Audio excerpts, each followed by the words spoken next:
Seems darker than normal. That's okay. Hello, everyone. I have to share this out real quick. Let me do that. One moment.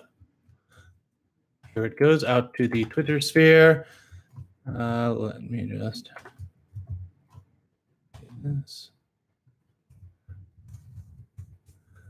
And you am.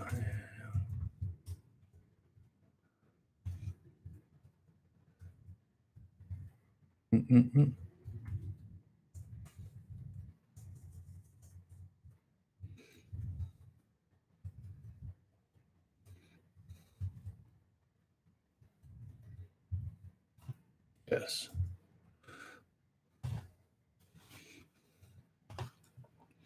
Okay. Well, that's sent out. I'm here. You're joining me at some point now? No. Or in the future? Yes? I don't know. We'll have to see what plays out. Anyway, let me do this. Just so I can make sure I can hear myself, and testing the quality, because I don't typically do that, but hey, just kind of doing this for my own benefit anyway. If you enjoy it, thank you for joining me. Again, I am reading Patrick Rothfuss's The Name of the Wind. We left off at chapter 8.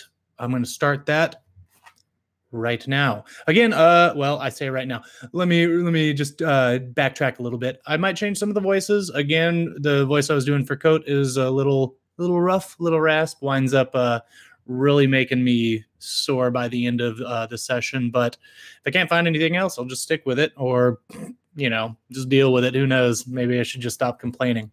So let's get started. Chapter 8: Thieves, Heretics, and Whores. If this story is to be something resembling my book of deeds, we must begin at the beginning, at the heart of who I truly am. To do this, you must remember that before I was anything else, I was one of the Edema Rue. Contrary to popular belief, not all traveling performers are of the Rue. My troupe was not some poor batch of mummers japing at crossroads for pennies, singing for our suppers. We were court performers, Lord Greyfellow's men. Our arrival in most towns was more of an event than the midwinter pageantry and Solonate games rolled together. There were usually at least 8 wagons in our troupe and well over 24 performers. Actors and acrobats, musicians and hand magicians, jugglers and jesters. My family. My father was a better actor and musician than any you have ever seen. My mother had a natural gift for words. They were both beautiful, with dark hair and easy laughter. They were Rue down to their bones, and that, really, is all that needs to be said. Save perhaps that my mother was a noble before she was a trooper. She told me my father had lured her away from a miserable, dreary hell, with sweet music and sweeter words. I could only assume she meant 3 Crossings, where we went to visit relatives when I was very young, once. My parents never really married, by which I mean they never bothered making their relationship official with any church. I'm not embarrassed by the fact. They consider themselves married and didn't see much point in announcing it to any government or God. I respect that. In truth, they seemed more content and faithful than many officially married couples I have seen since. Our patron was Baron Greyfellow, and his name opened many doors that would ordinarily be closed to the Edema Rue. In return, we wore his colors, green and gray, and added to his reputation wherever we went. Once a year, we spent 2 span at his manor, entertaining him and his household. It was a happy childhood, growing up in the center of an endless fair. My father would read to me from the great monologues during the long wagon rides between towns. Reciting mostly from memory, his voice would roll down the road for a quarter mile. I remember reading along, coming in on the secondary parts. My father would encourage me to try particularly good sections myself, and I learned to love the feel of good words. My mother and I would make up songs together. Other times my parents would act out romantic dialogues while I followed along in the books. They seemed like games at the time. Little did I know how cunningly I was being taught. I was a curious child, quick with questions and eager to learn. With acrobats and actors as my teachers, it is a little wonder that I never grew to dread lessons as most children do. The roads were safer in those days, but cautious folk would still travel with our troop for safety's sake. They supplemented my education. I learned an eclectic smattering of Commonwealth law from a traveling barrister, too drunk or too pompous to realize he was lecturing an 8-year-old. I learned woodcraft from a huntsman named Lacklith, who traveled with us for nearly a whole season. I learned the sordid inner workings of the royal court in Modeg from a courtesan. As my father used to say, call a jack, call a spade, but always call a whore a lady. Their lives are hard enough, and it never hurts to be polite. Hetera smelled vaguely of cinnamon, and at 9 years old I found her fascinating without exactly knowing why. She taught me I should never do anything in private that I didn't want to talk about in public, and cautioned me to not talk in my sleep. And then there was Abinthy, my first real teacher. He taught me more than all the others set end to end. If not for him, I would never have become the man I am today. I ask that you not hold it against him. He meant well. You'll have to move along, the mayor said. Camp outside town and no one will bother you so long as you don't start any fights or wander off with anything that isn't yours. He gave my father a significant look. Then be on your merry way to tomorrow. No performances. They are more trouble than they are worth. We are licensed. What other voice I did a second ago? We are licensed, my father said, pulling out a folded piece of parchment from the inner pocket of his jacket. Charged to perform, in fact. The mayor shook his head and made no mention to look at our writ of patronage. It makes folks rowdy, he said firmly. Last time there was an unholy row during the play. Too much drinking, too much excitement. Folks tore the doors off the public house and smashed up the tables. The hall belongs to the town, you see. The town bears the expense of the repairs. By this time, our wagons were drawing attention. Trip was doing some juggling. Marion and his wife were putting an impromptu string puppet show. I was watching my father from the back of our wagon. We certainly would not want to offend you or your patron, the mayor said. However, the town can ill afford another evening such as that. As a gesture of goodwill, I'm willing to offer you a copper each, say 20 pennies, simply to be on your way and not make any trouble for us here. Now you have to understand that 20 pennies might be a good bit of money for some little ragamuffin troupe living hand to mouth, but for us it was simply insulting. He should have offered us 40 to play for the evening, free use of the public hall, a good meal, and beds at the inn. The last we would graciously decline, as their beds were no doubt lousy, and those in our wagons were not. If my father was surprised or insulted, he did not show it. Pack up, he shouted over one shoulder. Trip tucked his juggling stones into various pockets without so much as a flourish. There was a disappointed chorus from several dozen townsfolk as the puppet stopped mid-jape and were packed away. The mayor looked relieved, brought out his purse, and pulled out 2 silver pennies. I'll be sure to tell the Baron of your generosity. Oh, wait, wrong person. I'll be sure to tell the Baron of your generosity, my father said carefully as the mayor laid the pennies into his hand. The mayor froze mid-motion. Baron?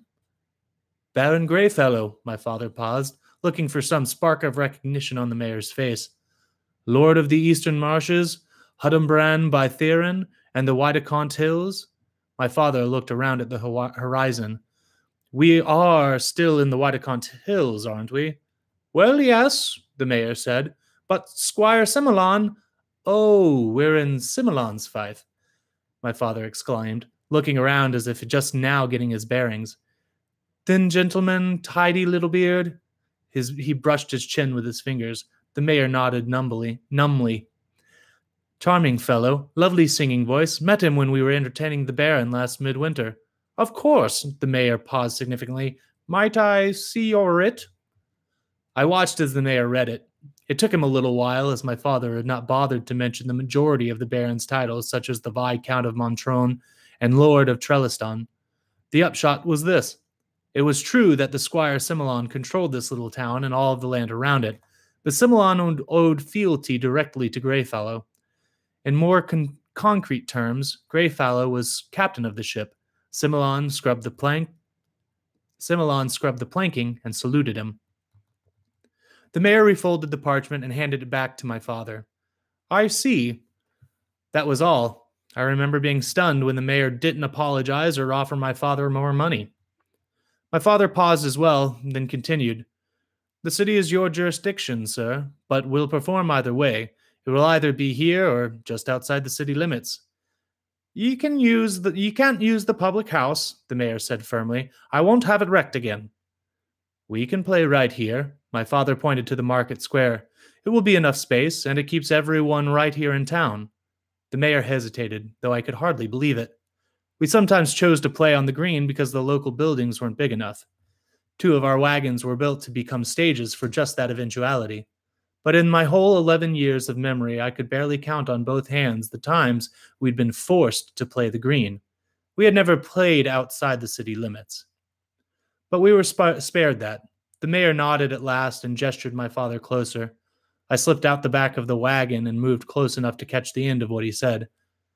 God-fearing people around here. Nothing vulgar or heretical. We had a double handful of trouble with the last troop that came through here. 2 fights. Folks missing their laundry, and one of Branston's daughters got herself in a family way. I was outraged. I waited for my father to show the mayor the sharp side of his tongue, to explain the difference between mere traveling performers and the Edema Rue. We didn't steal. We would never let things get so out of control that a bunch of drunks ruined the hall where we were playing. But my father did nothing of the sort. He just nodded and walked back toward our wagon. He gestured and Trip started juggling again. The puppets reemerged from their cases. As he came around the wagon, he saw me standing, half hidden beside the horses. I'm guessing you heard the whole thing from the look on your face, he said with a wry grin. Let it go, boy. Let it go, my boy. He gets full marks for honesty, if not for grace. He just says out loud what other folk keep in the quiet of their hearts. Why do you think I have everyone stay in pairs when we go about our business in bigger towns? I knew it for the truth. Still, it was a hard pill for a young boy to swallow.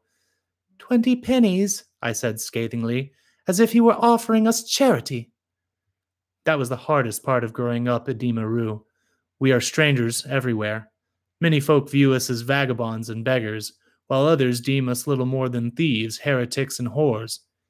It's hard to be wrongfully accused, but it's worse when the people looking down on you are clods who have never read a book or traveled more than 20 miles from the place they were born. My father laughed and roughed my hair. Just pity him, my boy. Tomorrow we'll be on our way, but he'll have to keep his own disagreeable company until the day he dies. He's an ignorant blatherskate, I said bitterly. He lay a firm hand on my shoulder, letting me know I'd said enough. This is what comes of getting too close to Tours. I suppose. Tomorrow we'll head south. Greener pastures, kinder folk, prettier women. He cupped an ear toward the wagon and nudged me with his elbow. I can hear everything you say, my mother said sweetly from inside. My father grinned and winked at me. So what play are we going to do? I asked sorry, wrong voice. Oh, hello. Hi, Amim. Oh, thank you very much. I appreciate the compliment. Let me get back to it. So what play are we going to do? I asked my father. Nothing vulgar, mind you. They are God-fearing folk in these parts. He looked at me. What would you pick? I gave it a long moment's thought. I'd play something from the Brightfield cycle, The Forging of the Path, or some such. My father made a face. Not a very good play. I shrugged. They won't know the difference. Besides, it's chock full of telu, so no one will complain about it being vulgar. I looked up at the sky. I just hope it doesn't rain on us halfway through. My father looked up at the clouds. It will. Still, there are worse things than playing in the rain. Like playing in the rain and getting shimmed on the deal? I asked. The mayor hurried up to us, moving at a fast walk. There was a thin sheen of sweat on his forehead, and he was puffing a little bit, as if he'd been running. I talked over with a few members of the council, and we decided that it would be quite all right for you to use the public house if you would care to. My father's body language was perfect. It was perfectly clear he was offended, but far too polite to say anything. I certainly wouldn't want to put you out. No, no, no, no bother at all. I insist, in fact. Very well, if you insist. The mayor smiled and hurried away. Well, that's a little better, my father sighed. No need to tighten our belts yet. Half a penny a head, that's right. Anyone with a head gets in free. Thank you, sir. Tripp was working the door, making sure everyone paid to see the play. Half a penny a head, though by the rosy glow in your lady's cheeks, I should be charging you for a head and a half. Not that it's any of my business, mind you. Tripp had the quickest tongue of anyone in the troupe, which made him the best man for the job of making sure no one tried to fast talk or bully their way inside. Wearing his green and gray jester's motley, Tripp could just say about anything and get away with it. Hello, Mum. No charge for the little one, but if he starts to squawk, you'd best give him the tit quick or take him outside. Tripp carried on his unending patter. That's right, half a penny. Yes, sir. Empty head still pays full price. Though I like Tripp. That's really funny. Though it was always fun to watch Tripp work, most of my attention was on a wagon that had rolled into the other end of town about a quarter hour ago. The mayor had argued with the old man driving it, then stormed off. Now I saw the mayor heading back to the wagon accompanied by a tall fellow carrying a long cudgel. The constable, unless I missed my guess. My curiosity got the best of me, and I made my way toward the wagon, doing my best to stay out of sight. The mayor and the old man were arguing again by the time I got close enough to hear. The constable stood nearby, looking irritated and anxious. Excuse me.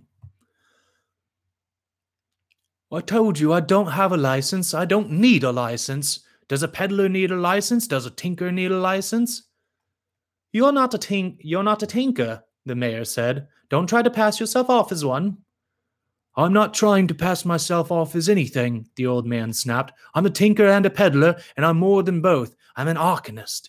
You great dithering heap of idiot. My point exactly, the mayor said doggedly. We're God-fearing people in these parts. We don't want any meddling with dark things, better left alone. We don't want the trouble your kind can bring. My kind, the old man said. What do you know about my kind? There probably hasn't been an arcanist through these parts in 50 years. We like it that way. Just turn around and go back the way you came. Like hell if I'm spending a night in the rain because of your thick head, the old man said hotly.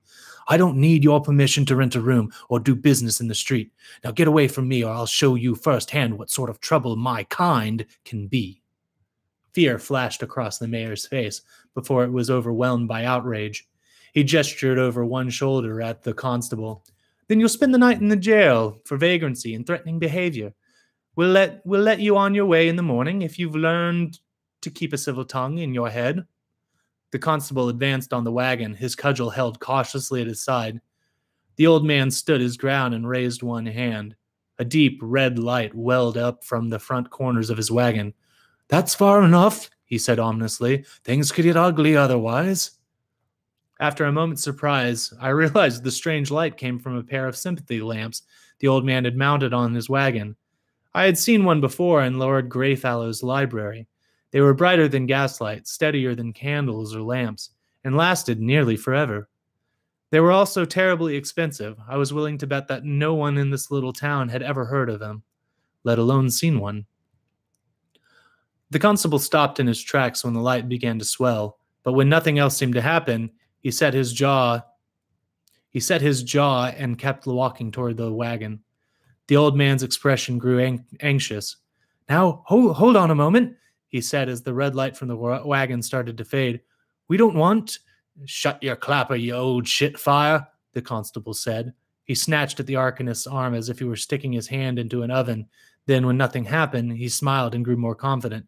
Don't think I won't knock you a good one to keep you from working any more of your devilry. Well done, Tom, the mayor said, radiating relief. Bring him along and we'll send someone back for the wagon. The constable grinned and twisted the old man's arm. The arcanist bent at the waist and gasped a short, painful breath. From where I hid, I saw the arcanist's face change from anxious to pained to angry all in a second. I saw his mouth move. A furious gust of wind came out of nowhere, as if a storm had suddenly burst with no warning. The wind struck the old man's wagon, and it tipped onto 2 wheels before slamming back down onto 4. The constable staggered and fell as if he had been struck by the hand of God. Even where I hid nearly 30 feet away, the wind was so strong that I was forced to take a step forward, as if I'd been pushed roughly from behind. "Begone!" the old man shouted angrily. "Trouble me no longer. I will set fire to your blood and fill you with a fear like ice and iron." There was something familiar about his words, but I couldn't put my finger on it. Both the mayor and the constable turned tail and ran, their eyes white and wild as startled horses. The wind faded as quickly as it had come. The whole sudden burst couldn't have lasted more than 5 seconds. As most of the townsfolk were gathered around the public house, I doubted anyone had seen it except for me, the mayor and the constable, and the old man's donkey who stood placidly in their harness, utterly unperturbed. "Leave this place clean of your foul presence," the arcanist muttered to himself as he watched them go. "By the power of my name, I command it to be so." I finally realized why his words seemed so familiar. He was quoting lines from the exorcism scene in Daonica. Not many folk knew that play. The old man turned back to his wagon and began to extemporize. "I'll turn you into butter on a summer day. I'll turn you into a poet with the soul of a priest. I'll fill you with lemon custard and push you out a window," he spat. "Bastards." His irritation seemed to leave him, and he heaved a great weary sigh. That couldn't have gone much worse," the old man muttered as he rubbed at the shoulder of the arm the constable had twisted. "Do you think they'll come back with a mob behind them?" For a second, I thought the old man was talking to me. Then I realized the truth. He was talking to his donkeys. "I don't think so either," he said to them. "But I've been wrong before. Let's stay near the edge of town and have a look at the last of the oats, shall we?" He clambered up into the back of the wagon and came down with a wide bucket, a nearly empty burlap sack. He upended the sack into the bucket and seemed disheartened by the result. He took out a handful for himself before nudging the bucket towards the donkeys with his foot. "Don't give me that look," he said. "It's short rations all around. Besides, you can graze." He petted one donkey while he ate his handful of rough oats, stopping occasionally to spit out a husk. It struck me as very sad, this old man all alone on the road with no one to talk to but his donkeys. It's hard for us Edema Rue, but at least we had each other. This man had no one. "We've wandered too far from civilization, boys. The folk that need me don't trust me, and the ones that trust me can't afford me." The old man peered into his purse. "We've got a penny and a half, so our options are limited. Do we want to be wet tonight or hungry tomorrow? We're not going to do any business, so it will probably be one or the other." I slunk around the edge of the building until I could see what was written on the side of the old man's wagon. It read, "Abinthy, Arcanist Extraordinary, Scribe, Dowser, Chemist, Dentist, Rare Goods, all ailments tended, lost items found, anything mended, no horoscopes, no love potions, no malefaction." Abinthy noticed me as soon as I stepped out from around the building where I had been hiding. "Hello there, can I help you?" "You've misspelled ailments," I pointed out. He looked surprised. "It's a joke, actually," he explained. "I brew a bit." "Oh, ale," I said, nodding. "I get it. I brought my hand out of my pocket. Can you sell me anything for a penny?" He seemed stuck between amusement and curiosity. "What are you looking for?" "I'd like some lacilium." We had performed Fairy in the Fair a dozen times in the last month, and it had filled my young mind with intrigue and assassination. "Are you expecting someone to poison you?" I'll read that again. "Are you expecting someone to poison you?" he said, somewhat taken aback. "Not really, but it seems that if you wait around until you know you need an antidote, it's probably too late to pick one up." "I suppose I could sell you a penny's worth," he said. "That would be about a dose for a person your size, but it's dangerous stuff in its own right. It only cures certain poisons. You can hurt yourself if you take it at the wrong time." "Oh," I said. "I didn't know that. In the play it was touted as an infallible cure-all." Abinthy tapped his lips thoughtfully. Can you answer me a question in the meantime? I nodded. Whose troop is that? In a way, it's mine, I said, but in another way, it's my father's because he runs the show and points which way the wagons go. But it's Baron Greyfallow's too, because he's our patron. We're Lord Greyfallow's men. The old man gave me an amused look. I've heard of you. Good troop, good reputation. I nodded, not saying any point in false modesty. Do you think your father might be interested in taking on any help? He asked. I don't claim to be much of an actor, but I'm handy to have around. I could make you face paint and rouge that aren't all full of lead and mercury and arsenic. I can do lights, too, quick, clean, and bright. Different colors if you want them. I didn't have to think too hard about it. Candles were expensive and vulnerable to drafts, torches were dirty and dangerous. And everyone in the troop learned the dangers of cosmetics at an early age. It was hard to become an old, seasoned trooper when you painted poison on yourself every third day and ended up raving mad by the time you were 25. I may overstep myself a little, I said as I held out my hand for him to shake, but let me be the first to welcome you to the troop. If this is to be full, give me a second. I'm going to take a drink.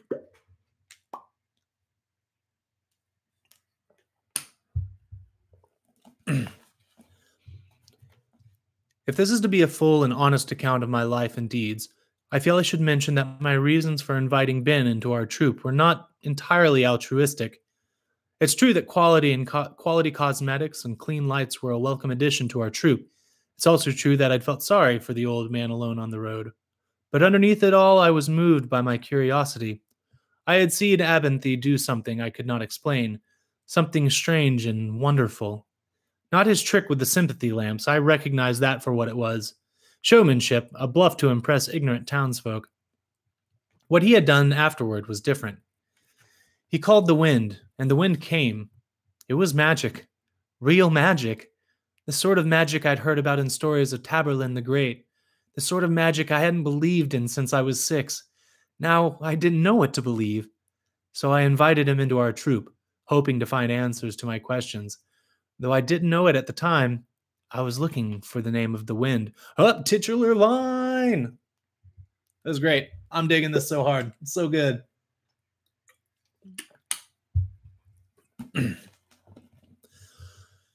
Chapter 9. Riding in the Wagon with Ben. Abinthy was the first arcanist I ever met, a strange, exciting figure to a young boy. He was knowledgeable in all the sciences, botany, astronomy, psychology, anatomy, alchemy, geology, chemistry. He was portly with twinkling eyes that moved quickly from one thing to another. He had a strip of dark gray hair running around the back of his head, and this is what I remember most about him: no eyebrows. Rather, he had them, but they were in a perpetual state of regrowing from being burned off in the course of his alchemical pursuits. It made him look surprised and quizzical all at once. He spoke gently, laughed often, and never exercised his wit at the expense of others. He cursed like a drunken sailor with a broken leg, but only at his donkeys. They were called Alpha and Beta, and Abinthy fed them carrots and lumps of sugar when he thought no one was looking. Chemistry was his particular love, and my father said he'd never known a man to run a better still. By the second day in our troop, I was making a habit of riding in his wagon. I would ask him questions, and he would answer. Then he would ask for songs, and I would pluck them out for him on a lute I borrowed from my father's wagon. He would even sing from time to time. He had a bright, reckless tenor that was always wandering off, looking for notes in the wrong places. More often than not, he stopped and laughed at himself when it happened. He was a good man, and there was no conceit in him. Not long after he joined our troop, I asked Abinthy what it was like being an arcanist. He gave me a thoughtful look. Have you ever known an arcanist? We paid one to mend a cracked axle on the road once. I paused to think. He was heading inland with a caravan of fish. Abinthy made a dismissive gesture. No, boy, I'm talking about arcanists. Not some poor chill charmer who works his way back and forth across caravan routes, trying to keep fresh meat from rotting. What's the difference? I asked, sensing it was expected of me. Well, he said, That might take a bit of explaining. I've got nothing but time. Abinthy gave me an appraising look. I'd been waiting for it. It was the look that said, "You don't sound as young as you look." I'd hope he'd come to grips with it fairly soon. It gets tiresome being spoken to as if you are a child, even if you happen to be one. He took a deep breath. Just because someone knows a trick or two doesn't mean they're an arcanist. They might know how to set a bone or read Eld Vintic. Maybe they even know a little sympathy, but... Sympathy, I interrupted as politely as possible. You'd probably call it magic, Abinthy said reluctantly. It's not really, he shrugged. But even knowing sympathy doesn't make you an arcanist. A true arcanist has worked his way through the arcanum at the university. At his mention of the arcanum, I bristled with 24 new questions. Not so many, you might think, but when you added them to the 100 questions I carried with me wherever I went, I was stretched nearly to bursting. Only through a severe effort of will did I remain silent, waiting for Abinthy to continue on his own. Abinthy, however, noticed my reaction. So you've heard of the arcanum, have you? He seemed amused. Tell me, what have you heard then? This small prompt was all the excuse I needed. I heard from a boy in Temper Glen. Sorry, wrong voice.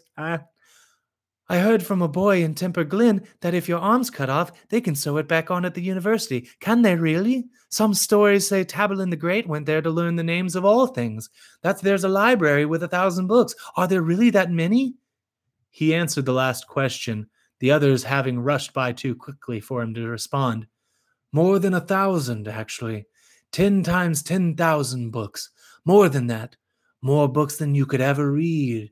Abinthy's voice grew vaguely wistful. More books than I can read. Somehow I doubted that. Ben continued. The people you see riding with caravans, charmers who keep food from spoiling, dowsers, fortune-tellers, toad-eaters, aren't real arcanists any more than all traveling performers are a demaroo. They might know a little alchemy, a little sympathy, a little medicine. He shook his head, but they are not arcanists. A lot of people pretend to be. They wear robes and put on airs to take advantage of the ignorant and gullible. But here's how you tell a true arcanist. Abinthy pulled a fine chain over his head and handed it to me. It was the first time I had ever seen an arcanum gilder. It looked rather unimpressive, just a flat piece of lead with some unfamiliar writing stamped onto it. That is a true guild, or gilder if you prefer, Abinthy explained with some satisfaction. It's the only sure way to be certain of who is and who isn't an arcanist. Your father asked to see mine before he let me ride with your troop. It shows he's a man of the world. He watched me with a sly disinterest. Uncomfortable, isn't it? I gritted my teeth and nodded. My hand had gone numb as soon as I had touched it. I was curious to study the markings on its front and back, but after the space of 2 breaths, my arm was numb to the shoulder, as if I had slept on it all night. I wondered if my whole body would go numb if I held it long enough. I was prevented from finding out, as the wagon hit a bump and my numbed hand almost let Abinthy's gilder fall into the footboard of the wagon. He snatched it up and slipped it back over his head, chuckling. How can you stand it? How can you stand it? I asked, trying to rub a little feeling back into my hand. It only feels that way to other people, he explained. To its owner, it's just warm. It's how you can tell the difference between an arcanist and someone who has a knack for finding water or guessing at the weather. Trip has something like that, I said. He rolls 7s. That's a little different, Abinthy laughed. Not anything so unexplained has a knack. He touched a little farther down into his seat. Probably for the best. A couple 100 years ago, a person was good as dead if folks saw he had a knack. The Terlins called them demon signs and burned folk if they had them. Abinthy's mood seemed to have taken a downward turn. We had to break Trip out of jail once or twice, I said, trying to lighten the tone of the conversation, but no one actually tried to burn him. Abinthy gave a tired smile. I suspect Trip has a pair of clever dice or an equally clever skill which probably extends to cards as well. I thank you for your timely warning, but a knack is something else entirely. I can't abide being patronized. Trip can't cheat to save his life, I said a little more sharply than I had intended, and anyone in the troop can tell good dice from bad. Trip throws sevens. It doesn't matter whose dice he uses, he rolls sevens. If he bets on someone, they roll sevens. If he so much as bumps a table with loose dice on it, seven. Hmm. Abinthy nodded to himself. My apologies, that does sound like a knack. It'd be curious to see it. I'd be curious to see it. I nodded. Take your dice. Take your own dice. We haven't let him play for years. A thought occurred to me. It might not still work. He shrugged. Knacks don't go away so easily as that.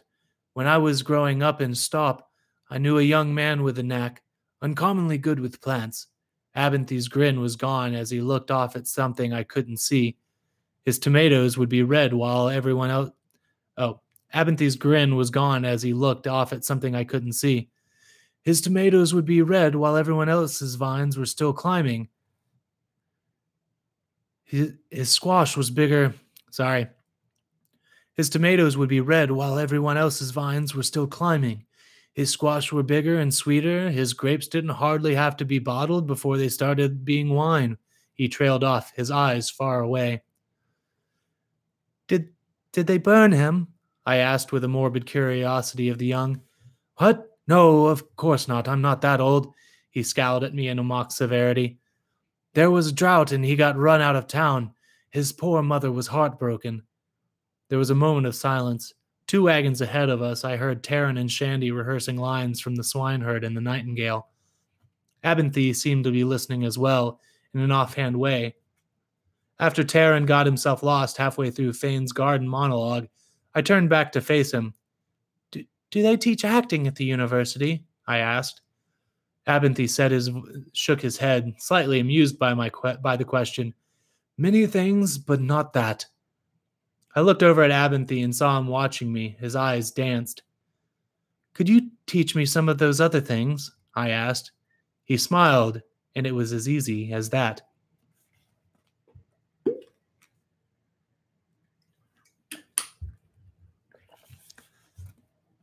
Abinthy proceeded to give me a brief overview of each of the sciences.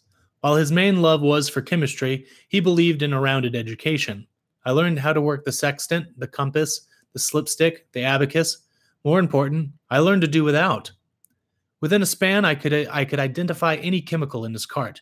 In 2 months, I could distill liquor until it was too strong to drink, bandage a wound, set a bone, and diagnose hundreds of sicknesses from symptoms.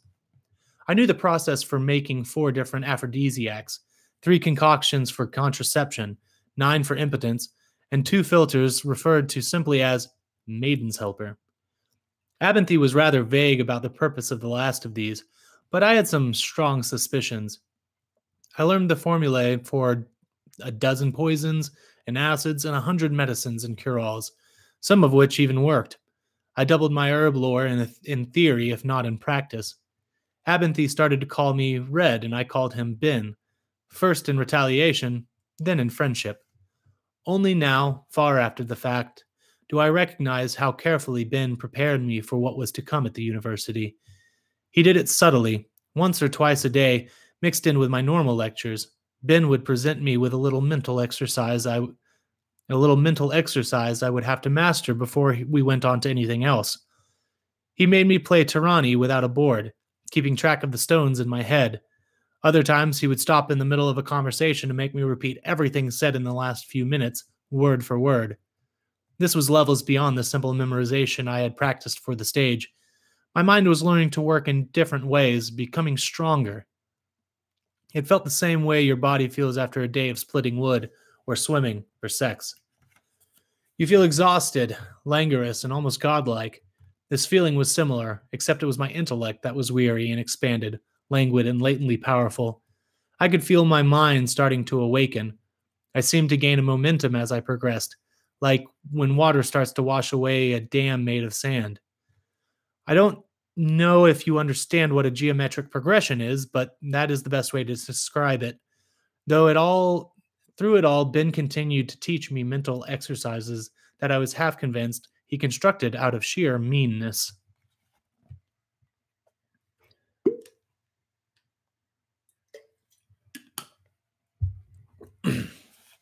Chapter 10. Alar and Several Stones. Ben held up a chunk of dirty fieldstone slightly bigger than his fist. What will happen if I let go of this rock? I thought for a bit. Simple questions during lesson time were very seldom simple. Finally, I gave the obvious answer. It will probably fall. He raised an eyebrow. I had kept him busy over the last several months, and he hadn't had the leisure to accidentally burn them off. Probably. You sound like a sophist, boy. Hasn't it always fallen before? I stuck my tongue out at him. Don't try to bold-face your way through this one. That's a fallacy. You taught me that yourself. He grinned. Fine. Would it be fair to say you believe it will fall? Fair enough. I want you to believe it will fall up when I let go of it. His grin widened. I tried. It was like doing mental gymnastics. After a while, I nodded. Okay. How well do you believe it? Not very well, I admitted. I want you to believe this rock will float away. Believe it with a faith that will move mountains and shake trees. He paused and seemed to take a different tack. Do you believe in God? Telu, after a fashion. Telu, after a fashion. Not good enough. Do you believe in your parents? I gave a little smile. Sometimes I can't see them right now. He snorted and unhooked the slapstick he used to goad Alpha and Beta when they were being lazy. Do you believe in this, Elir? He only called me Elir when he thought I was being especially willfully obstinate. He held out the stick for my inspection. There was a malicious glitter in his eye. I decided not to tempt fate. Yes. Good. He slapped the side of the wagon with it, producing a sharp crack. One of Alpha's ears pivoted around at the noise, uncertain as to whether or not it was directed at her. That's the sort of belief I want. It's called Alar, riding crop belief. When I drop this stone, it will float away, free as a bird. He brandished the slapstick a bit.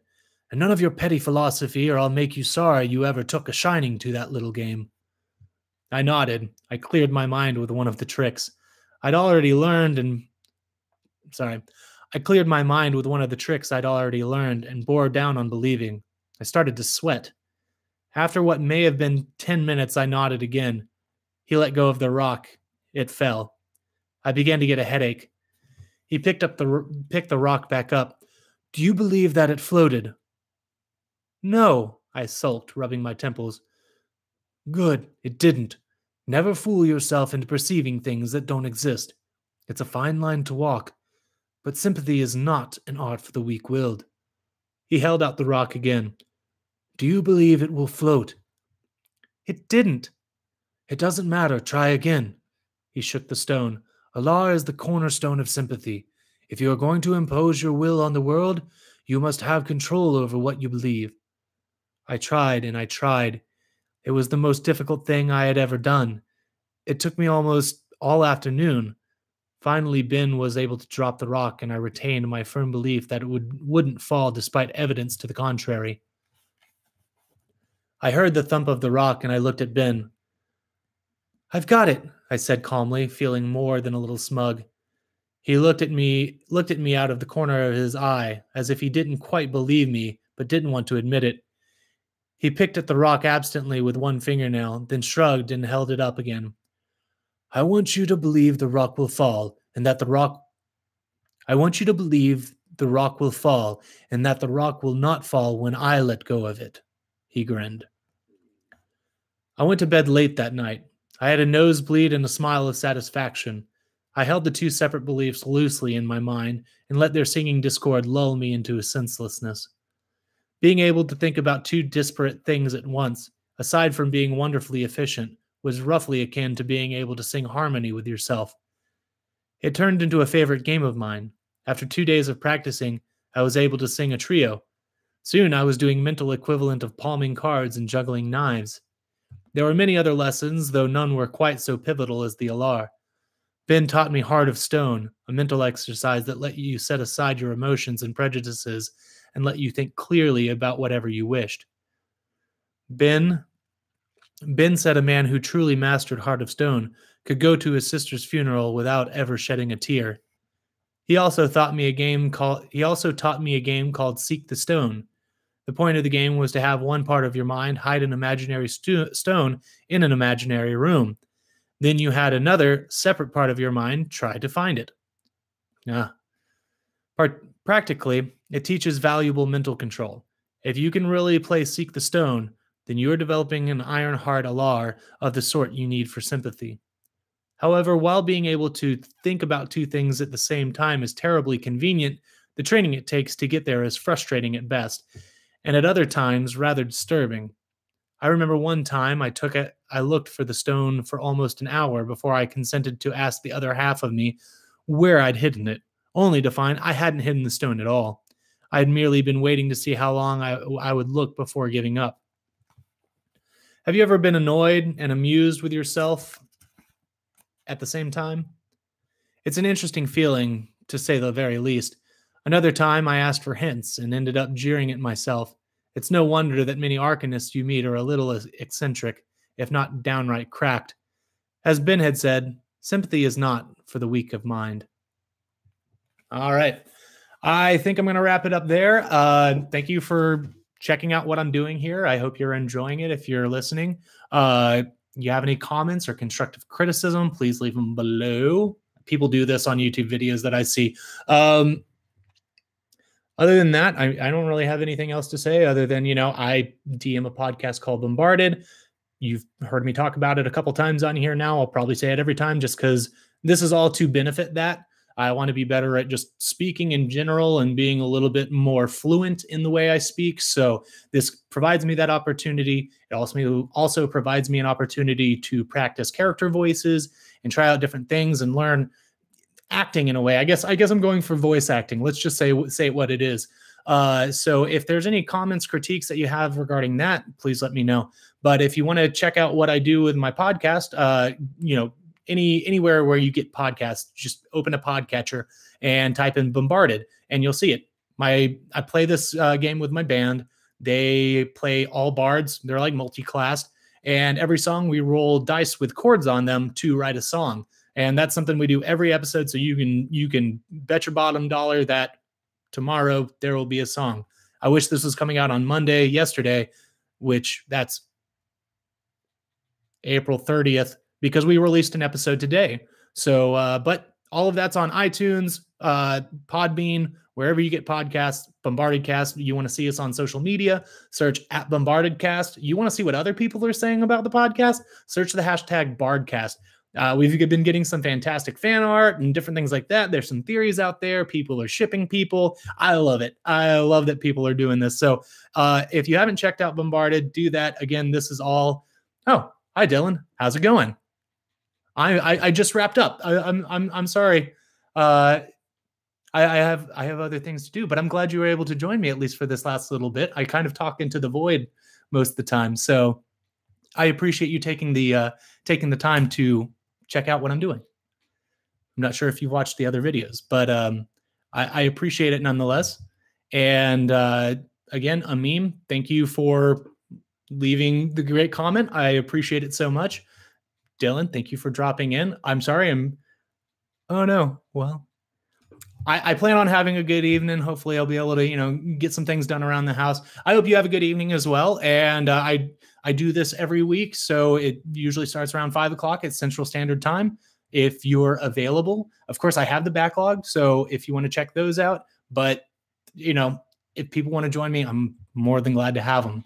So I'm going to go ahead and call it the day, and I will catch you all next time. Dylan, thank you again.